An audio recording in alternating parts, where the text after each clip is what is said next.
Some heroes fight with swords, others with courage and a tent peg. This is the story of a war not on the battlefield, but in the quiet space of a woman's home. For 20 years, Israel suffered.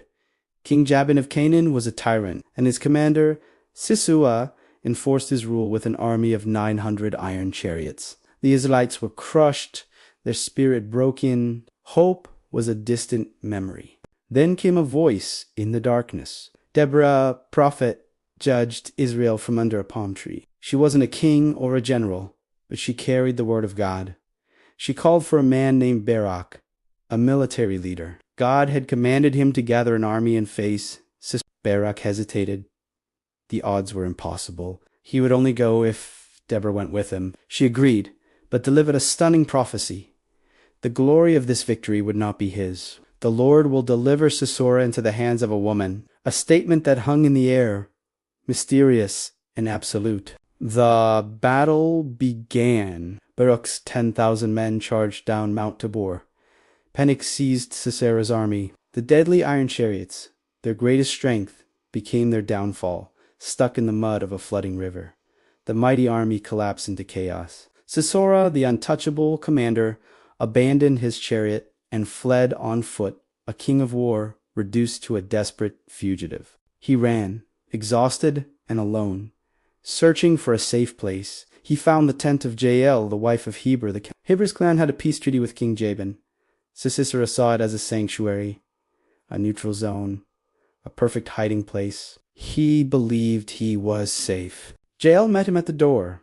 She didn't turn him away. She invited him in, her voice calm, her actions deliberate. He asked for water, his throat parched from fear and running. She gave him milk instead, a richer, more soothing drink. A soft trap set with quiet hospitality. She covered him with a heavy rug, a gesture of comfort and concealment. He relaxed, letting the exhaustion take over. He trusted her completely. He fell into a deep sleep, finally feeling secure. But he misread everything. Jael wasn't a soldier. She had no military training, no armor, no sword. Her place was in the home, far from the clash of armies. But she understood something profound. Courage isn't about your position, it's about your decision. While the feared commander slept, she made a choice. She took a tent peg, an ordinary tool used to secure a home, and a hammer, a simple instrument for daily tasks. In her hands, they became weapons of deliverance. She approached him silently. One precise, powerful motion. In one moment of shocking violence, she drove the peg through his temple, ending his life and his reign of terror. Deborah's prophecy was fulfilled. Soon after, Barak arrived, still in pursuit of his defeated enemy. He was ready for the final confrontation, the moment of glory. But Jael stepped out of her tent to meet him. "Come," she said, "and I will show you the man you are looking for." She led him inside. There lay Sisera, dead on the floor. The victory wasn't won by Barak's sword, but sealed by Jael's hand. Sisera's death was the turning point. The symbol of Canaan's power was gone. Israel, emboldened by this victory, pressed their advantage. They fought back against King Jabin until his oppressive kingdom was utterly destroyed. Freedom had been won. Later, Deborah and Barak sang a song of victory recorded in Judges 5. In that song, they didn't just mention Jael, they celebrated her.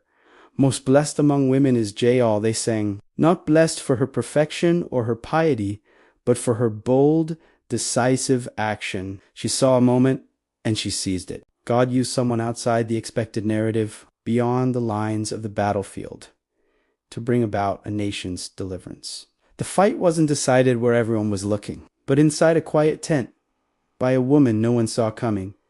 So ask yourself, how many battles in your life don't need more strength? Just one brave choice, Shayoshosus. Turning points often come from the unexpected. Your moment might not seem heroic. It might be a quiet decision.